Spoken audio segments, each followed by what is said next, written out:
say, around 2.5 decades experience in litigation due diligence. Mehul Shah is a partner in the corporate and commercial practice group of Khaitan and Company at Mumbai office. With over 24 years of experience, Mehul advises several domestic and international clients on mergers and acquisitions, corporate restructuring, including court approvals mergers, insolvency restructuring, private equity, and joint ventures. He is recognized for restructuring and insolvency of Legal 500. His key clients include Reliance Group, Vedanta Group, Aditya Birla Group, RPSG Group, IIFL Group, Nirma Group, Torrent Pharmaceutical, Inox Group, Motilal Oswal, Gaja Partners, etc. Sir, anything remain now? Everything you have covered. So this is going to be a good experience for all of us.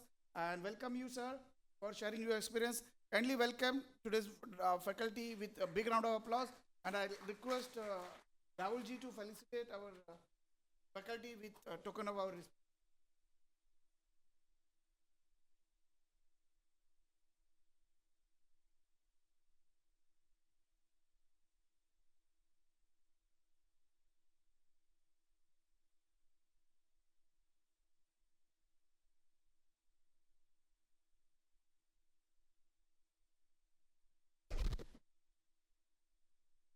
Yes, Sanjay bhai. I think production has created a lot of. I don't think that all should have that in your mind. The first thing, the perception about legal advisors, I think I need to have that cleared here. There are only two kinds of perception that everybody knows. I think one is Sunny Deol, Tariq pe Tariq, Tariq pe Tariq. And the another one is, the series in Netflix, on Netflix, that is The Suits. The moment you talk about corporate lawyers, immediately people start looking at, oh, my life is going to be something, what you have similarly in Suits. Forget the name of the Harvey Specter, Mike Ross and Harvey Specter. Nothing like that. The world is very, very different there. The hard reality when it comes and when it hits here is that a lot of here, people, when you are advising on tax or on a structure, the one line that comes at the bottom of this is subject to legal advice. Every structure note which goes is that subject to legal advice. And if the deal or if, and what I heard, one of the last sessions, on the last session, I heard one passing is that there was a structure which was suggested, but because of the legal advice which came negative, we could not go through with that structure. So that's always, a comment which comes in, and most of the times the blame that comes on the legal advisors that we could not do this transaction. We've given a structure which was there, but we could not do this transaction because the legal advisors were not very comfortable with it. Even said that, I think the things have changed, and in last couple of decades, today the role of a lawyer has changed significantly, and the stakes going up with every transaction. All of us here, even if you were to buy a house, one would want to do and undertake a diligence. You may want to do a search. You may want to go to a lawyer. You may want to go to some other lawyer. Not necessarily you'll go to a big law firm or a small law. You'll have to go to a lawyer, and then the lawyer is at the end of the day going to do some searches, carry out sub-registrar searches, anything and everything that you do. At the end of the day, you will still want to go back to a lawyer and do. Now, many a times when one were to look at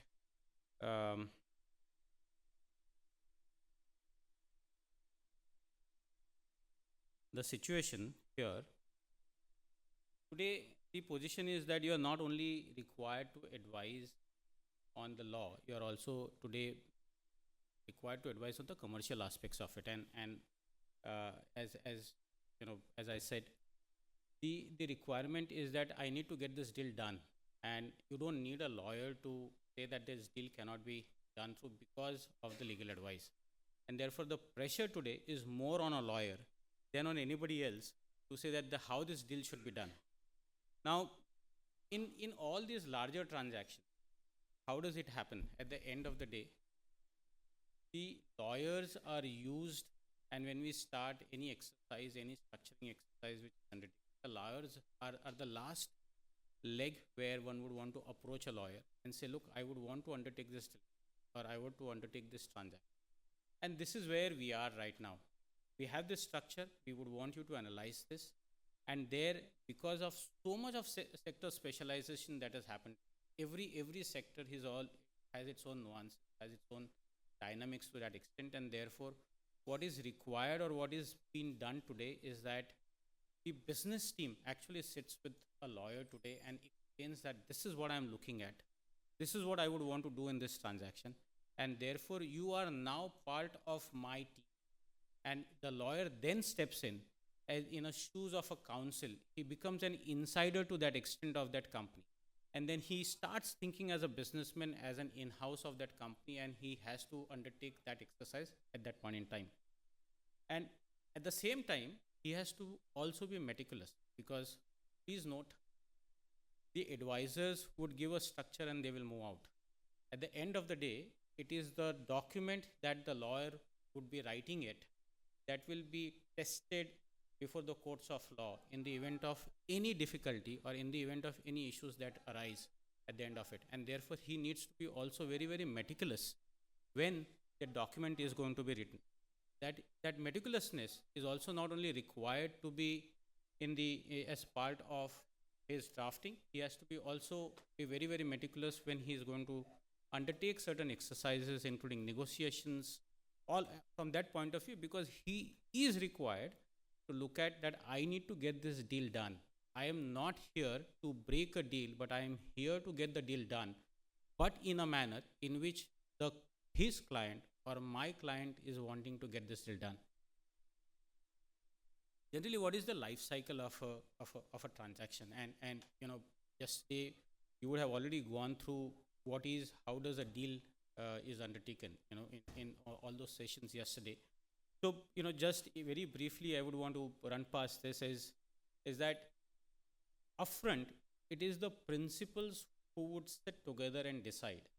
The investor or the target, they would sit together and they would decide what they want to undertake this transaction, or in what manner they want to do it. It's a minority buyout, it's a control buyout, it's a structured or a stressed deal. So if it is in this manner, they is, principally they would agree to that. Then comes, at some point in time in the past, now of course the lawyers are involved upfront, but still there is a thought process that would have been undertaken between two principals, and then they come to the advisors, and maybe the tax advisors would have stepped in before the legal advisors step in. But at that point in time, the non-disclosure agreement and term sheets are executed between the investors and the target company. The non-disclosure agreement, again, it stems out from the exclusivity or the confidentiality or whatever that information which is going to be shared. For that purposes, it is required. It also becomes very, very relevant when you are dealing with a listed company. So from an insider trading perspective as well, it becomes much more necessary from there. Then comes the diligence part, and that is where the financial advisors, this is where the tax diligence, the sectoral diligence, the legal, etc. comes in. Now, there could be a situation where one may not want to undertake a diligence. One may want to undertake a diligence, one may not want to undertake a diligence, and I can tell you things are not the same which were there 10, 15 years ago. I still recollect, I can see Upenbhai sitting here, and few transactions where we've done together is that, the promoters have agreed for this deal and we would want to take over. We don't want to undertake a diligence. Those days are gone. And I can tell you why, because you have cases like Nirma, you've got cases like Ranbaxy. Of course, Ranbaxy diligence was undertaken, but still, because there was no disclosure, there was a liability which came out. Nirma is a fit case where you had a pledge of shares of a company. They exercised the pledge, they had to do the open offer, and after open offer was made, they realized there's a huge, black hole in the company, and they actually wanted to, cancel the open offer, to which Supreme Court said nothing doing. Once triggered the offer, you've triggered the offer. And therefore, this role becomes much more important on the diligence part. Then comes, of course, this is the diligence. You have definitive documents and then signing, CPs, closing, target company acquisition, etc. Now, you've left with two options. One is either you undertake a diligence or you take a call that no, no, I trust this fellow. I will just go ahead and execute this deal. I don't want a lawyer to come in. I don't want to waste my money on diligence. I have done the diligence, I've carried out some diligence, and you're taking a chance there, and that chance could either lead you to, it's a kind of a, I've got a call, I'm investing, we keep all of us getting calls. If we invest, we get called, or it's a big scam. So it's a call, it's a risk that one takes. Now, if at all one chooses to do a diligence, legal diligence or diligence, whichever format, what is the diligence at the end of the day?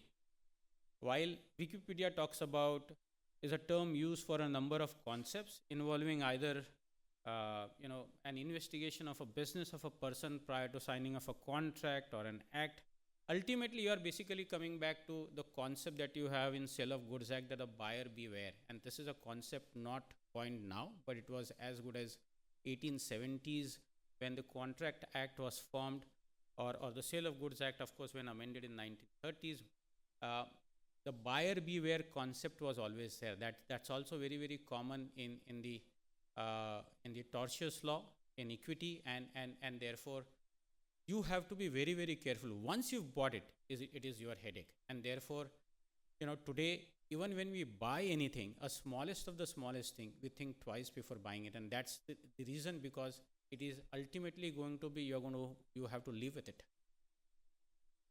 Other definitions that you have is, something which you are reasonably expected from an ordinarily exercised by a person who seeks to satisfy a legal requirement of discharge of an cautious or a foresight as circumstances of particular case demands.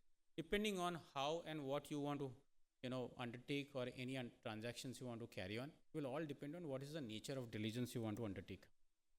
Now, what are the diligences, types of diligences that one would want to do that? And if you were to go back to the slide here on the slide, the target company due diligence. Now, target company due diligence will include multiple kinds of diligences. There could be a legal diligence, there could be a secretarial diligence, there could be financial accounting diligence that could be required, technical and environmental, commercial, social, cultural, ethical, and I will explain each of these separately. But please understand when and how are you going to carry out these diligences on. If you're going to do a minority buyout, if it's a 15%, 10% stake, you are not much worried on a detailed diligence to be undertaken, because you are just a part of a larger group who is already sitting there. And therefore, if the company loses money, everybody loses some money. And therefore, you are more keen of whatever has been disclosed to you. You will do a limited diligence to that extent. You will not get into a depth of it. You will try to have some rights with yourself, but you will be happy with it. If you are doing a control buyout is the most important diligence exercise that you are going to do. You are not only going to look at diligence there for the purposes of issues that are there. The kind of diligence, the nature of exercise which is going to happen is completely different. The issues that will come out, because you're going to you have to live with those issues, you're going to deal with those issues, and ultimately those issues are what you're going to walk with. And therefore, on a controlled buyout, you will be doing a far more detailed diligence, right, on all aspects. The other part of controlled diligence also comes in is that you are also going to do the cultural and ethical diligences to that extent. One of whether after acquisition, whether the team who's already sitting into the company, whether they are socially or ethically or all culturally fit, will they fit with the culture that you are going to walk in? Most of the times, a financial sponsors or a PE investor that walks into a company, for them it becomes a much more different issue. And for them, the diligence exercise what they carry out is very, very different. They may want to undertake an FCPA diligence first. They may want to look at the political connection diligence first, because every company, when you have or when you deal with it, there would be some or other connections, and because there is a financial sponsor who is connected with and with the LP sitting in there, it becomes much more necessary for you to initiate these diligence and these aspects upfront before even getting into the details of the structuring, etc. So once you are clear with it that yes, this is a company where we can look at it, FCPA point of view, it looks much more better. From the other perspective, it is much more better, and then one can look at it. Again, the diligence process, as we speak, most of the times, and today by now, it has been commoditized. Every practice to that extent has been commoditized, and therefore, you will only look at a particular aspect of the company, and here becomes much more necessary is when you sit with your clients. When the call comes to you from your clients that, hey, look, we are looking at this and we are keen on doing a minority buyout or a controlled buyout, or we are going to do a structured buyout. Structured buyout is again, or a structured investment is something where you're going to put in money, you're going to be more keen that till the time you get your money back, you would be more than happy after the DD findings. Or you're going to look at the person specific, or when it comes to, if it's a solvable issue, or when it comes to, where, the interests are aligned, you would more be keen on how you're going to look at on the structure aspect as well. There are also overlaps. So, there would be a financial diligence which would be undertaking at the same time. There could be legal, there could be commercial diligence. All these diligence would be undertaken at the same time. They would be running simultaneously. But what is important here is also that there has to be somebody who is connecting the dots between all the three or different diligences that are on. As you can see, the secretarial liabilities, insurance, funding, environmental, employee related, patents, IPR, IT systems, forecast, these are diligences which the financial team would be doing it, the commercial team would be doing it, the legal team would be doing it. Now, there would be some other different things in which each of them are looking at differently. And unless and until all of them are connected together, or the communication is very, very clear between all the three advisors and consultants, we will not go anywhere. I would be looking at something different. The financial team is going to look at different. They are going to, the commercial team is going to look at completely different aspects in a document. And therefore, to that extent, it becomes necessary for everyone to have a good project manager, a good team who has been communicated that this is what is expected from each of the teams. And then at the end of the day, all teams to be connected together to identify what are the issues that one is required to undertake. Now, what is this ultimately going to help? If I am going to undertake a diligence, what is this going to help? This is at least going to help, at least the documents which are going to be provided to you, one is going to look at it, and everybody here is assuming that each of the advisors is going to do their job diligently, and they are going to look at the documents in the manner in which they are required to look at. And therefore, the reason for that is to ensure that the information, or at least the data which has been provided, and like Ranbaxy, where the diligence was undertaken, but certain information were not provided. The report, which SAR report, which was otherwise required to be there, that was not given, and therefore it was, it tantamount to fraud, which is ultimately that you are going to look at, and that's how you can defend in the event if that goes into liquidation, or it goes into litigation at that point in time.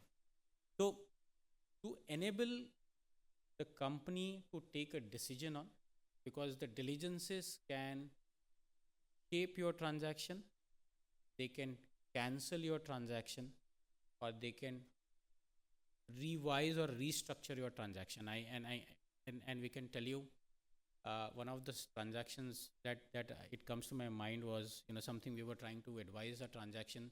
The principals had agreed for a transaction whereby it was a clear amalgamation which was being understood, or which was proposed to be done. The diligence went through, and by the time, because generally what you would do is, diligence is on, you would have definitive documents also being working on the side, and then if you want everything to be closed early, because the seller wants the money as early as possible, the buyer wants, does not want the seller to go out, because there's a limited exclusivity period which is there. So there's a rush on all the sides, but the directions are not clear or the instructions, if they are not clear, you would end up in a situation where in the diligence we realize that the target company has a huge land bank. And if you were to merge this company, you would end up paying couple of thousand crores just as a stamp duty. And whether that is worth it if you were to do that transaction. And ultimately that amalgamation transaction was changed to a share buyout. Now that, thanks to all the advisors coming together and taking that call immediately before even we going closer to the signing of the document. And that is something where it becomes necessary for the purposes of to understand what you can achieve from that disclosure, because there has to be a complete disclosure which is required to be. Through diligences,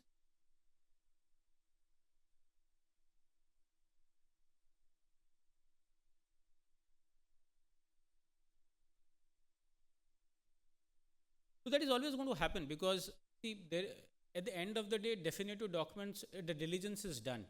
Now, if I were to do a minority buyout or say minority stake, if I were to do it, for an investor, it is very, very necessary that you will just see what are the compliances, what are the liabilities which have been identified for you to make an investment. And therefore, that will only come as a CP. There would become as part of reps and warranties, and there would be indemnities to that extent how it is going to come in. So post the completion of financial DD, post the completion of environmental DD or whatever you have, and legal DD, you will identify 10 or 5 such big ticket issues where you say, no, I will put my foot down if I don't get this covenants from you, or I will not get the indemnity on these points, or I will not proceed to invest. There was one transaction which I can tell you, there was a cement acquisition, cement buyout which we were advising on. And there was a demand notice which was received from the stamp authorities. Now, stamp authorities had issued a demand notice of almost, it was like, 500 crores was a demand notice. And the transaction was worth 4,000 crores. Now, this was disclosed at the last moment, that wasn't disclosed upfront. But even when it was disclosed, the indemnity which came in was more of a specific indemnity, not something where you would look at as part of a larger indemnity. Today, when you execute, gone are those days where you take 100% of indemnities. So the market you see is, depending on transaction size, the market is you only give up to 25 to 30% of your transaction value indemnity. You don't give beyond that. And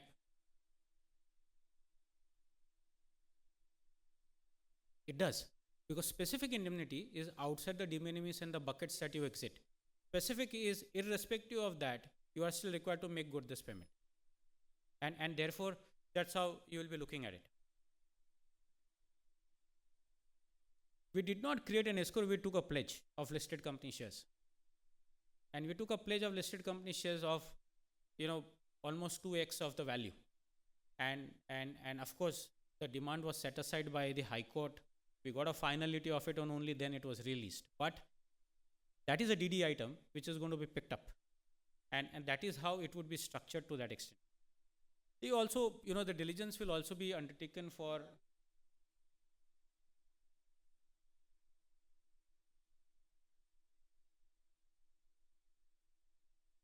the term sheet is something where most of the times, if you I don't know how many of you all are party to such transactions today. Most of the times you get a term sheet and then you start work on it. So, you are approached only after the term sheet. So on principle to principle basis, you've agreed, I need to get into you need to sell 100% of this. Now that's how it is agreed with customary reps and warranties, indemnities, etc. You don't have a detailed term sheet coming in. Most of the times you have that understanding, and then you will deal with it. At times, you see, there are 2 or 3 kinds of term sheets you will look at. You will look at a detailed term sheet where you will have, indemnity to this extent, reps and warranties on this specific items, diligence to be carried out in such and such. You have a detailed term sheet which runs it to 15, 20 pages to that extent.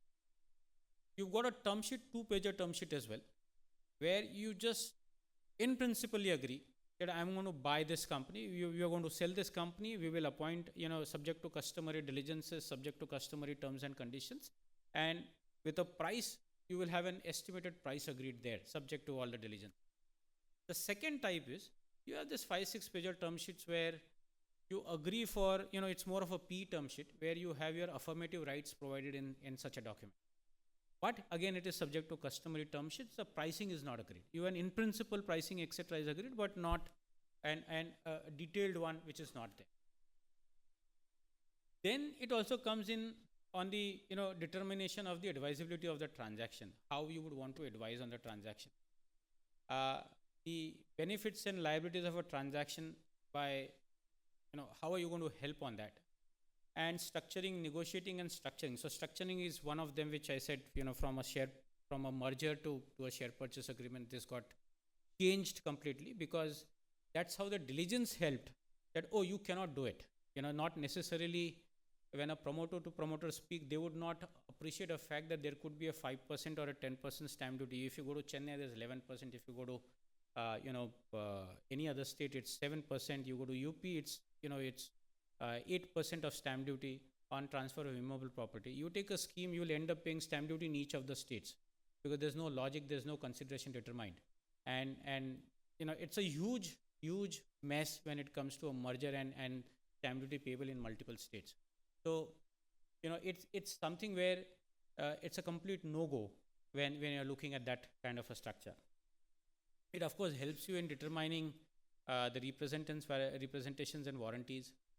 Please appreciate, diligence is not only about indemnities, reps and warranties. Diligence is also about taking a call, taking a view that whether one, from a structure, from the happening perspective of the company's existence perspective, whether you are a fit to do this acquisition or not. That is, you call it as socio-environmental or socio-economical exercise that you do. The HR comes in today in a big part, and most of today, if you see all the large firms, most of them have stepped into ESG. Then what otherwise they were doing M&A tax, which was generally there. Majority of the partners have shifted to ESG practice, which is there, and because that is one thing which is being seen and being thought through as being one of the practice going ahead. So to that extent, it becomes necessary for everybody is to say whether I'm a fit for doing this acquisition.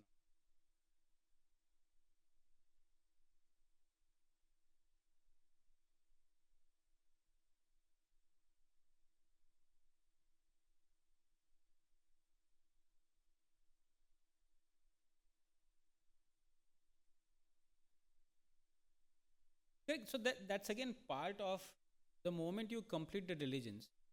See, I can give you a couple of examples. One transaction is that we are about to execute a transaction, then comes a disclosure to say, oh look, I've got a show cause notice from ED, and this is what it is. They've just sought information from.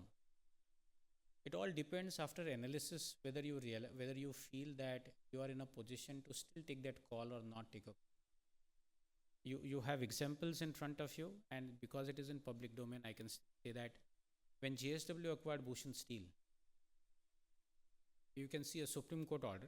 There's an ED attachment on it, and Supreme Court, there is an arrangement between the existing COC and JSW that if the ED attachment comes good, despite there being a 32A introduction to the IBC, if that comes good and Supreme Court holds otherwise on that, JSW has the right to hand over a Bhushan Steel to the COC, and COC to hand over the entire money back to JSW. So, it will all come down to and culminate into what is the commercial requirement. It will all come down to what is the urgency that a buyer and seller both are showing, and also the risk appetite of every company. I've been party to certain transactions where the risk appetite of certain clients is significantly large, and people have done investment demergers with open eyes to say it may not be falling clearly within 219AA, but I'm ready to take that chance depending on how I interpret the provisions under 219AA. I have also seen people going ahead and taking because the the risk that they see is that they would be in a position to use their good offices to get through certain things, which today somebody believes. And that's where you look at a structured or a stressed asset when you acquire that. That's how a transaction would undertake. Now, what would generally diligences focus on? One is, of course, CPs that come in, is that what are the condition precedents we would look at. See, generally, if you ask anybody sitting here and who's part of tax diligence team, and if you ask all the lawyers, the freshers, first 3 years, if you were to ask me, I would always advise everybody to do a diligence the first years of their career, because what they get an exposure into various sectors, and they are exposed to review of various documentation to see how a business is being undertaken. It's a very boring and mundane job, if you were to ask me. Very, very mundane. But it's not to that extent that boring, because you are the one who are actually advising the client basis the review that whether you should go ahead, it's a go or no go, or whether there's a variation to the structure required. And it teaches each and every fresher, I would say every legal advisor, and I can tell you from our experience, we even learn today, every transaction teaches us something or other thing. Now, 25 years into this profession, I learn something new in every transaction, and that helps you in the next transaction that comes in. And when you do diligence is something which helps you in understanding how a company operates. You will find different kinds of people operating, different kinds of businesses being operated. Somebody would execute a contract without being stamped. Somebody would execute a document which is stamped. Somebody would notarize it. It will all depend on how one would want to do that. And therefore, it becomes much more necessary to do a thorough diligence, and it is necessary that every fresher should be part of diligence exercise and should not run away from it. It also helps you in undertaking a thorough compliance check. Of course, today, if you were to look at larger transactions, the de minimis buckets, the indemnity buckets, etc. Today, nobody is dealing, or nobody is expected from you to look at, oh, he did not file this form, you did not fill that form, and therefore there's a 100 rupee penalty, there's a 50 rupees penalty, or there's a 1 lakh penalty. I don't think anybody is looking at that. What is expected today is that you are required to communicate to the buyer. These are the risks which are there, which I believe should not be an issue. If there's a risk from under the Factories Act, if an occupier is facing a risk, you are required to highlight that risk, because the moment there is an acquisition, the new person comes in as an occupier, the continuation of the risk continues, and therefore the new occupier is also subjected to prosecution. And therefore, there you are required to highlight, to say that you please compound, or you please make good that non-compliance which is there. That is where you will put your foot down, but not here to say that, oh, there's a non-compliance, non-filing of a form under the Companies Act, and therefore I'm highlighting that issue. That's not something what is being looked at today when you're doing a diligence. Contingent liabilities and contingent assets. Again, most of them, if a pharma company, you have Ranbaxy as an example. We were party to an acquisition of other large transactions recently closed. The expectation of a client here is that I'm not much worried on indemnity, because I know I will never be able to claim. The legal systems in India are such that you are not much worried. You need to know today what is the risk that I'm taking on. And therefore, I'm not worried about few crores of liabilities which are going to come.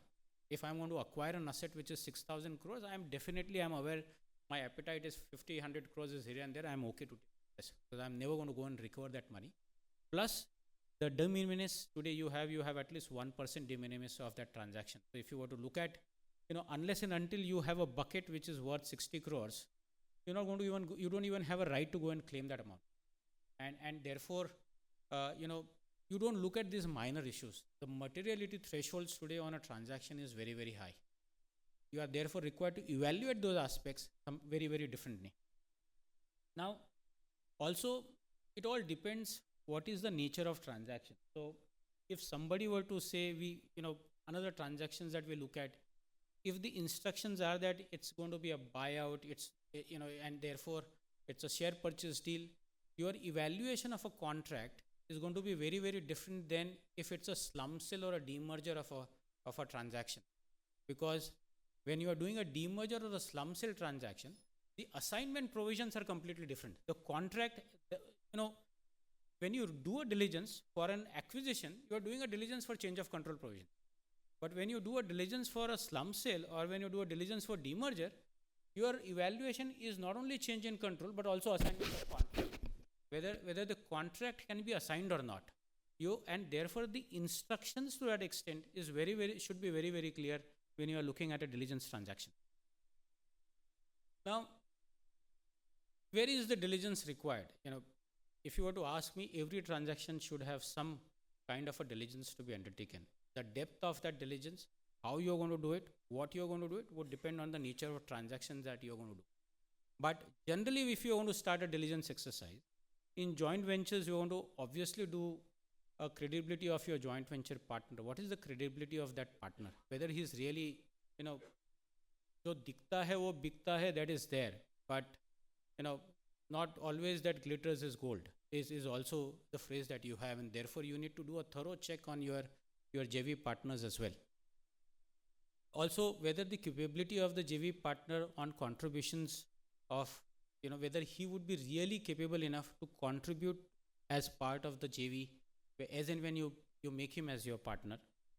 Regulatory restrictions on transactions. And today, if you were to look at, you say mutual funds or you say AIFs or you say REITs, all these regulated businesses, you cannot exceed, if you invest more than 10%, you are required to take consent. If you invest more than 40%, there's a consent requirement.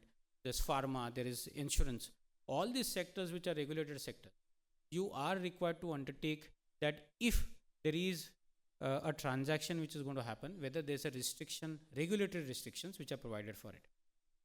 On the financing side, you are also required to see whether there's a viability of a project. And today, if you look at most of the deals today are leveraged buyouts. And therefore you borrow from LPs, the private equity partners borrow from LPs and they put in money here. Or, the promoters actually borrow in various forms, including NCDs, etc.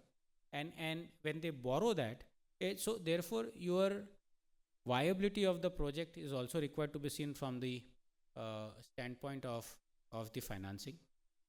You are also required to see who's the borrower, because at the end of the day, if you are going to be a borrower, whether you would be in a position to and position to borrow money, will somebody be giving you the funds?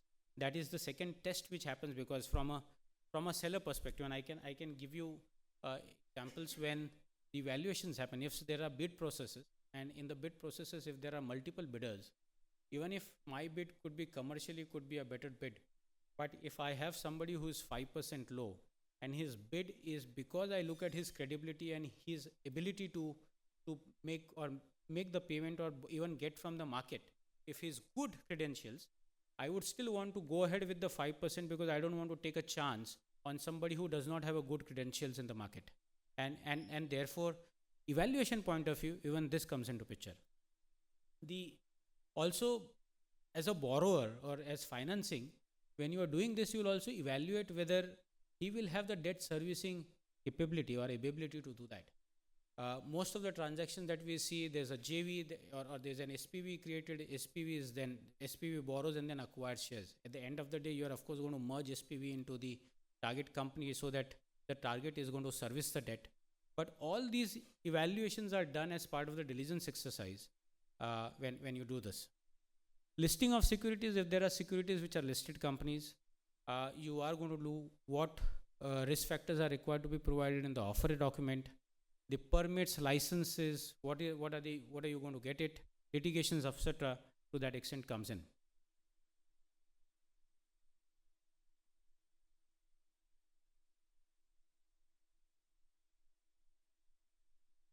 I have a separate slide on that. I'll walk you through on. Of course, viability of transactions, performance records, assets and liabilities, regulatory assets and liabilities and regulatory. I think diligence is more to that extent is there. Now, if you want to leap forward, you need to basically see something before you take a jump. And the biggest example for this is Nirma. Nirma decided to exercise the pledge, invoke the pledge that they had on Sri Rama Infotech in, I think this is early 2012, I think, 13. Without realizing that if they do so, they are going to trigger the code. And once they trigger the code, there is no looking backwards. They trigger the code, and after triggering the code, they realized that it's a bad asset. It's not going to help me triggering the code, because I will end up buying the shares from the company, from the public shareholders, where the value is zero technically. And that is a correct example if you were to ask me, and therefore the diligence to that extent is very, very necessary. Now, what becomes necessary is that yes, you are required to do diligence, there are aspects of it, various structures, etc. All of that is fine. But at the end of the day, how do you start working on diligence exercise? And generally I can tell you, when we get a call, the first call we have is that, look, this is the target, this is the way we want to do it, and there are multiple buyers. The vendor diligence report is already in place. We have 2 weeks of time, and therefore we would like you to carry out diligence within 2 weeks. The vendor diligence would have gone for 6 months, but generally you are given only 2 weeks of time, and there what becomes necessary is the communication, inter-say the advisors, your specific role and scope, and clear instructions from the promoters that this is what we are looking at. This is the business that we are keen in looking at. This is what we want you to do, and this is what you want us to help you and you to help us to identifying whether this is a go or a no-go transaction. And this is only 2 weeks time that is given. And therefore, there's a clear comfort letter, preliminary review, extensive due diligence report, and to that extent confidentially, etc., which is clear. Now, building a due diligence team is also equivalently important in any transaction. And therefore, if there's a diligence of a pharma sector that you are doing in, you need to have a team who is an expert on undertaking the pharma diligences. There are or insurance team or regulatory team sitting doing the regulatory part of that company. Today, each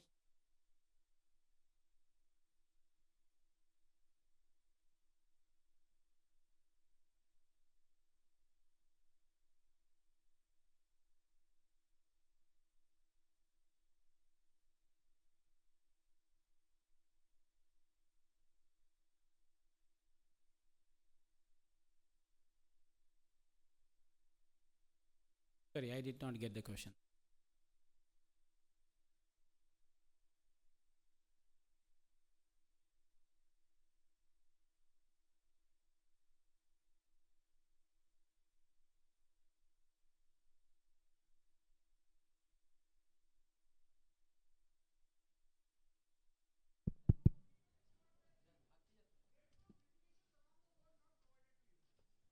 One is legal advisors never provide any opinions.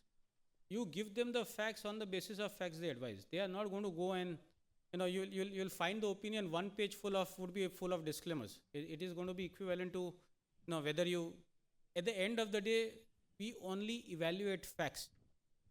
The facts are there in front of us, and we will look at that basis the law which is there. If you tell me there are 100 litigations, I will review those 100 litigations, and I can say on the basis of this litigation, on the face of it, without even determining what is the outcome. If there is a litigation which is filed, I will not come to the conclusion of it, because that's not the diligence. Diligence is you have to see the facts, and at the end of the facts, you say there is a claim which is filed for 1,000 crores. And there is a written submission which has been filed that this claim is not sustainable on these grounds. We do not opine there to say whether this is sustainable or not sustainable, because then we are doing the job of a judge. Okay. Lawyer's job is to highlight the risk to the client. This is what you have in front of you. You take a call at the end of the day.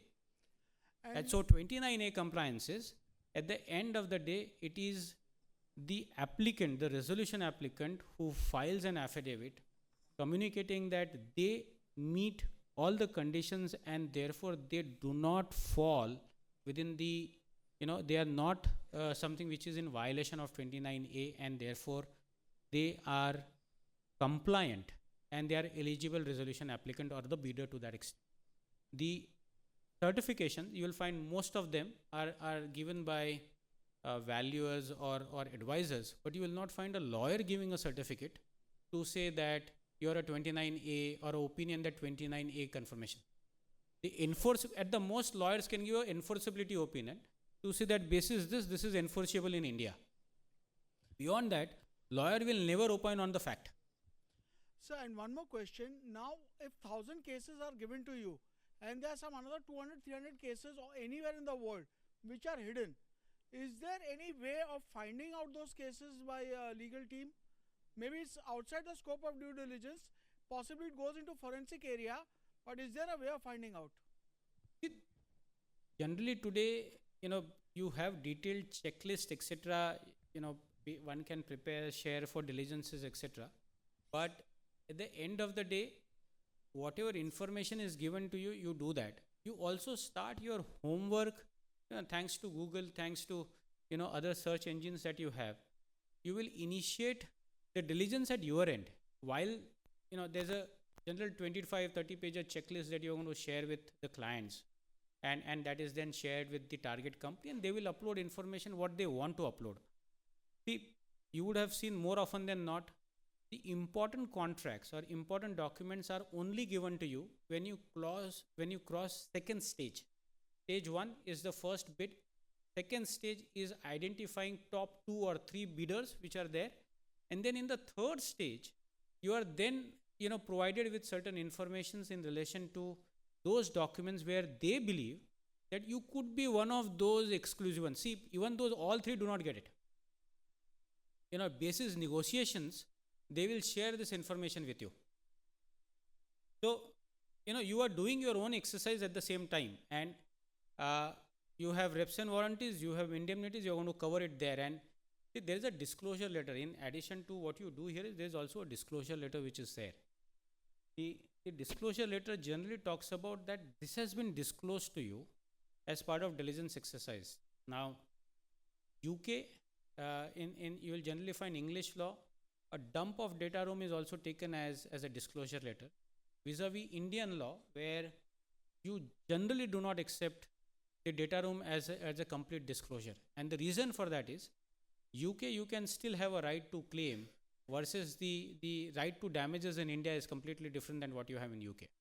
There have been transactions where we have ourselves taken diligence data room as a dump, but when you do that, you have list of documents clearly identified which are there with you. You take that as a list, and then you say, okay, this is the data that we have taken. Any document which has not been shared, then that becomes part of fraud. That then it becomes part of misrepresentation, and then the indemnities, etc. click in there. In fact, if you look at Ranbaxy judgment very clearly highlights that even if you've not claimed indemnity, but if that has not been disclosed and the basis for you acquiring it not as part of representations and warranties given to you, it goes into the bucket of fraud, and therefore you don't need a contractual arrangement to that extent. I think this is what we've already spoken. This is what you do your homework thoroughly. This is where it comes in. You have to do your searches. You have to do your own homework in addition to the information that you have. I can tell you one of the documents, while the company did not tell us, during the forensic searches, people pulled out certain information which the company did not give us. We made company share those informations with us. We made the certain detailing there, and that is where you are going to look at such kind of information there. Please appreciate.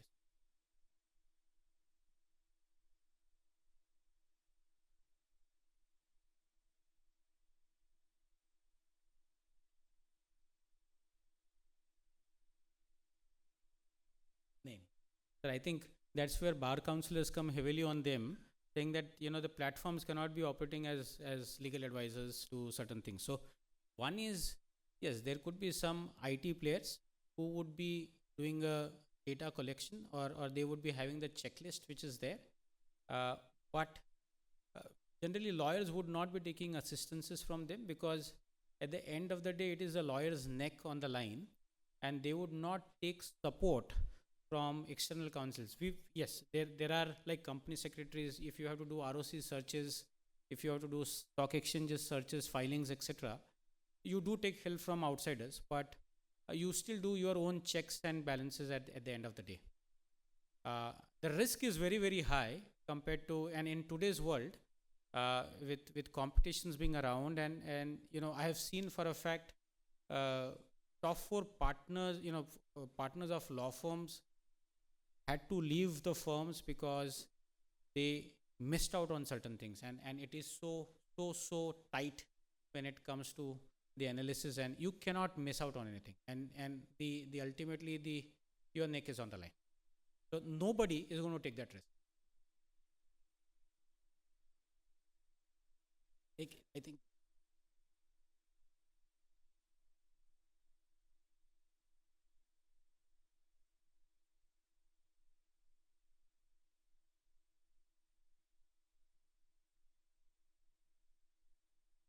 वो कभी बाहर नहीं आएगा, कोई बोलेगा नहीं आपको मेरे पे इतना पेनल्टी लगाया.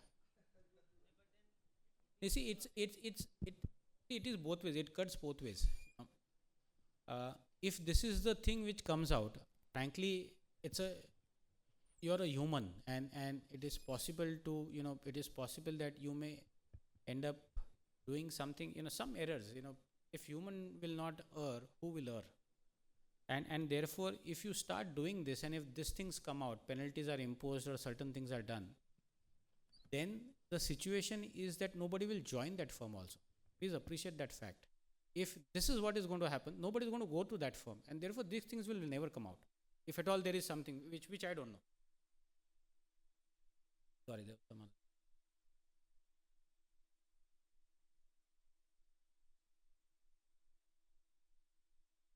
The property search is completely different.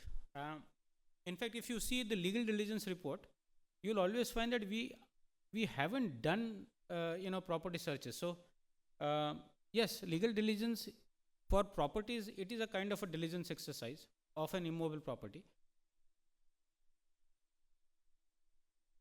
No, any diligence is detailed. See, it all depends how you want it. And generally, if you see today, nobody would like to review a 1,000-page diligence report. Generally, the reports are issue-based reports, and that we've learned from, all the tax advisors. When financial DD, you just do a PPT of 2, 3, 4 pages, and that's your report. Unlike the legal reports, which would run into, hundreds of pages initially, whereby you would be reproducing the contract terms and conditions. Now, it is gone to issue-based reports, and it's more of a red flag issue report. And today, when you even look at those diligences report, you will not find more than 10-15 issues which are there, because you don't want to take, nobody's got time to review and understand those issues. We are undertaking a diligence right now. We know for a fact there's a mining issue, there's this issue. There are 5 issues which are there. The client is saying, this is fine. We've understood this. Now, you please tell me, how do I get away? You please give me a solution. How do I get away from this? And for you to give solutions, you need to first know the issues. And that issues can only be identified if you are doing the diligence, or you've done the diligence, and you've also been told this is what you are required to do. This is what the transaction is all about. So it has a, it's a chain effect to that extent.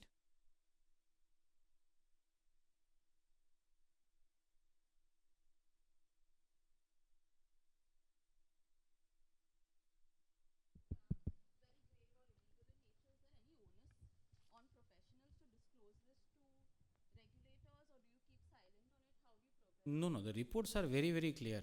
So, if you don't put that as part of our report, how are we going to do a CYA for us? There has to be a clear, this is what we've seen, this is what we've communicated. Now, what comes into definitive documents is completely different. So, your privity is with your client, and therefore your job is to see, this is what I have seen, and this is for you to analyze it. You are not sitting in judgment over what you have seen. As a lawyer, as an advisor, your job is to identify the issues. You've identified it, you've communicated it. Even the smallest of the non-compliance, you would generally have that not as a red flag, but you will have it somewhere as part of your report to say, ये filing नहीं हुआ है, वो filing नहीं हुआ है, ये नहीं हुआ है, वो नहीं हुआ. It is there somewhere. Tomorrow if somebody calls up, because you don't know whether that issue is important for him or not important. And therefore, when it comes for your job, to say that I have done my job diligently, is that yes, it is there as part of the report, but we don't feel this is a significantly red flag issue for you. Whether red flag is something where you have identified top 6, 7, 10 issues to say, these are the issues that we feel should make you decide as a go or no go issues for you. And these are the issues where whether you would want to take a call here or you would want to just leave it the way it is. And we've seen people walking away from the deals just basis few red flag issues to say, no, this is not my cup of tea. I will not be comfortable taking that risk. You will not find peace, and therefore the importance of diligences in peace is completely very, very different than what you do an Indian promoter or a conglomerate, doing diligence of an Indian company here in India. It's a completely different world when they look at two different diligence reports there. For consideration for the listed companies here, generally, until insider trading regulations were amended, I think early 2000 or late 2000, when they introduced regulation 3, where they permitted that for the bona fide purposes, company could provide, if it is in the interest of the company could provide that data to the investors whomsoever they feel that can be provided that an appropriate NDA is executed. In addition to that, if it culminates into an open offer, then you don't need to, because that decision is you have to upload such information within prior to 48 hours before the execution of the transaction, so that everybody is on the same page when the decision with regards to acquisition is concerned. Otherwise, unless it is an open offer or it is as part of disclosed transaction which is there, to the exceptions which are there, you are otherwise required to upload every information that has been received by you for the purposes of you making a call, and that's a requirement under the insider trading regulation. Company will have to.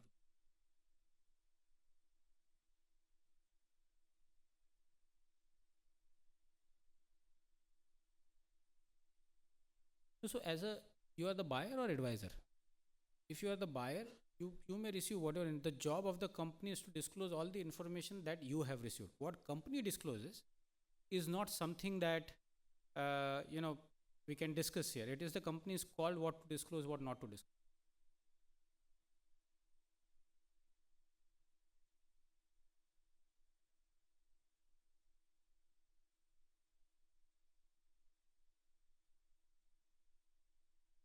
So you are a buyer, you've got information, the if default, if any, is that of a company.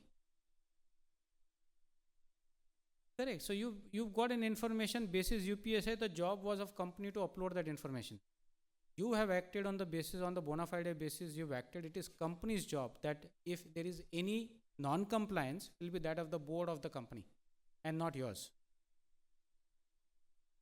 Not yours. That's right. You see, unless you've got an if there's an open offer which is triggered, for open offer you don't have to upload the information. But if it is not an open offer, say for example you are undertaking transactions which are share purchase, of course that if you are doing a BTA which does not trigger an open offer. Now the decision for you, if you are able to take that decision to acquire that business by means of a slump sale, okay, that information is obviously a UPSI information. Now, if it's an UPSI, the company is required to upload that information on its website. Now, it is for them to determine what is material and what is not material enough for the purposes of disclosing. For you, 10 things may be UPSI. For them, it may be only 8 information which could be UPSI.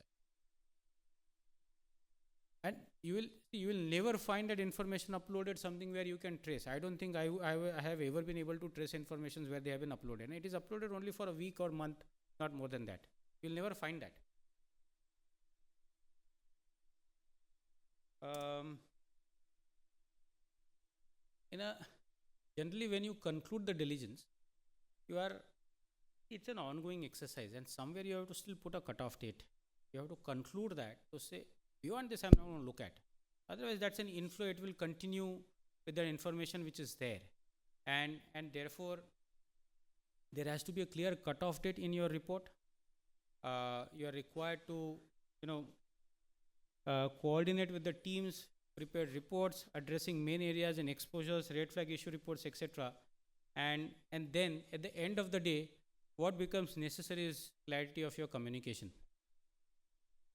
Clarity of communication between the teams, clarity of communication between yourself and your clients, clarity of communication between the client and the board. At the end of the day, that has to be so very clear that you should be in a position to make that decision. It has to be a go or a no go or a revision of a transaction. I think that's all.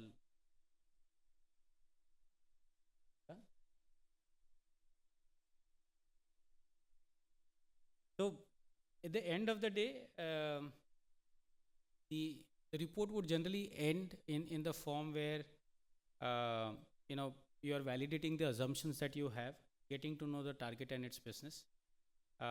It's a buyer beware commercial prudence that comes in, the risk management inputs on structuring, determining the future of the transactions, and at the end of the day, you are just creating clear red flags, value depleting factors which would actually come down as part of negotiations, that will culminate into CPs, that will culminate into reps and warranties and indemnities, regulatory and contractual compliances, implementation of restructuring and post completion activities. I think one should not take diligence as a substitute for reps and warranties. Reps and warranties will continue to be there the way they are. You have a fixed set of reps and warranties which are there. The indemnity is also coming as it is. The disclosure letters will also come in the way they are. Okay, but the diligence exercise is basically undertaken to firm up your decision whether you would want to actually go to a level where you will be taking reps and warranties and disclosure. That's the last stage that you're looking at a transaction. And therefore, today, if you were to ask us, one should undertake a diligence exercise. It may be just for even a flat. If you're going to buy a flat, one should still undertake a diligence. You should do searches, carry out searches as you also mentioned.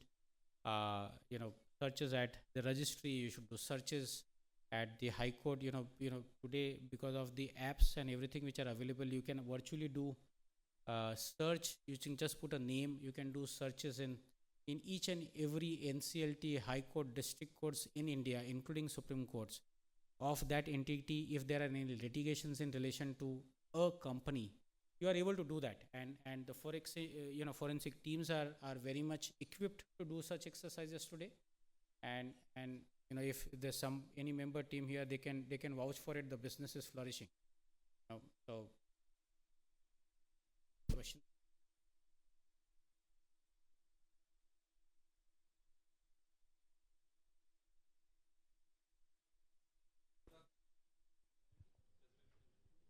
Sorry? So is it market to accept a cap on specific indemnities, or it should be uncapped? Nobody will. See, there cannot be a cap. Right. Specific indemnities are in relation to a specific item. It is not an overarching, that's taken care as part of your indemnity which is there. For specific indemnities, you are asking for a specific item. Right. To say that, okay, this is the demand, anything and everything in relation to this demand will be taken as part of specific indemnity. So we should not even quantify a basis of a conservative approach, or we should just write anything related to the demand, as you said.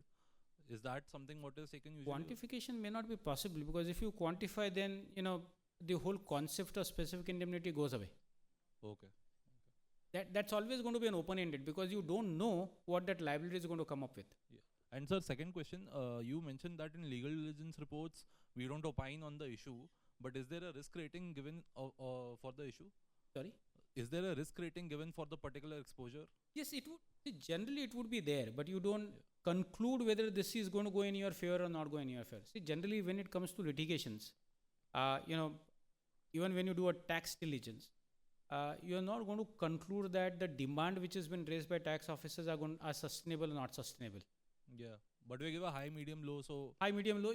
It all depends on what is the quantum which you want to look at it. If the quantum is 1,000 crores and you know for a fact there's a show cause notice which has come in, there's a risk. You need to evaluate that risk. right, thanks. Can you example some red cases and how your client has dealt it with? Sorry. Some red flags which you have reported and how the client responded then. Red flags. Red flags. Red flag. Let me see. I can pull out some. So red flag could be like if you are getting into a mine, if you are going to acquire a mine, a red flag would be that mining license has expired, or there is no CTO, or there is no CE in the company. You cannot operate. Plus, generally you have a term. You after the amendment in the mining regulations, that after 2021, if you've not operated a mine for 2 years, the government has right to call upon the mines. Now, diligence, you realize 4 years, 5 years, this mine has not been operated. That's a red flag issue for you. That's how you're going to highlight. If you've not made an application for renewal of a CTO or a CTE that you have, the time period that is given to you is 2 years, 4 years, depending on the license that is there.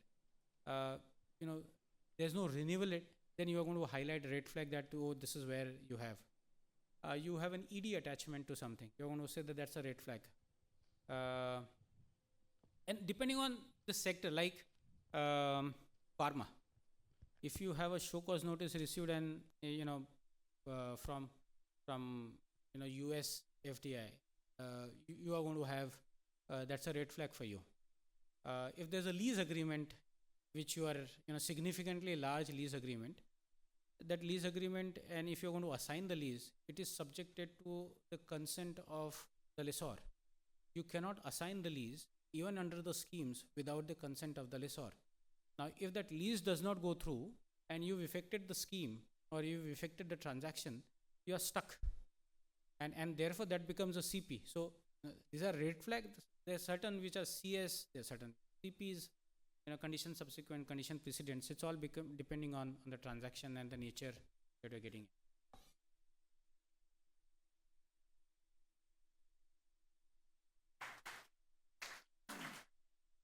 I think it was indeed a very insightful session. I'll now, we are running a little late. I'll quickly call upon C. Saurabh Ajbera, our immediate past secretary, to give his concluding remarks and a word of thanks. Thank you, Rahul Bhai. What a wonderful session we had. Let's have a big round of applause for Mehul Bhai. The way he explained the due diligence part is really important to all of us. And at the outside, I like to congratulate CA Rahul Parekh, Vice Chairman of WIRC, to organize such a wonderful M&A conclave at WIRC. Let's have a big round of applause for Rahul Bhai. He was doing, I think, from last 20 days, great work for this conference. And friends, as we all know that our economy size of the country is increasing very fast, and where the role of merger and acquisition is also increases. And I can see still this is the gray area for our chartered accountant profession. Very few chartered accountants are involved in M&A and the strategic, you can say, structuring of the corporates. Friends, recently I have gone through with some IPOs where I can say the merger and acquisition played a very vital role in terms of valuation. What valuation they are getting just because of the merger they have done recently. So my request to all my professional colleagues, please do explore for such a great profession. And two things are very important, which I believe in the current era is the connect and collaborate.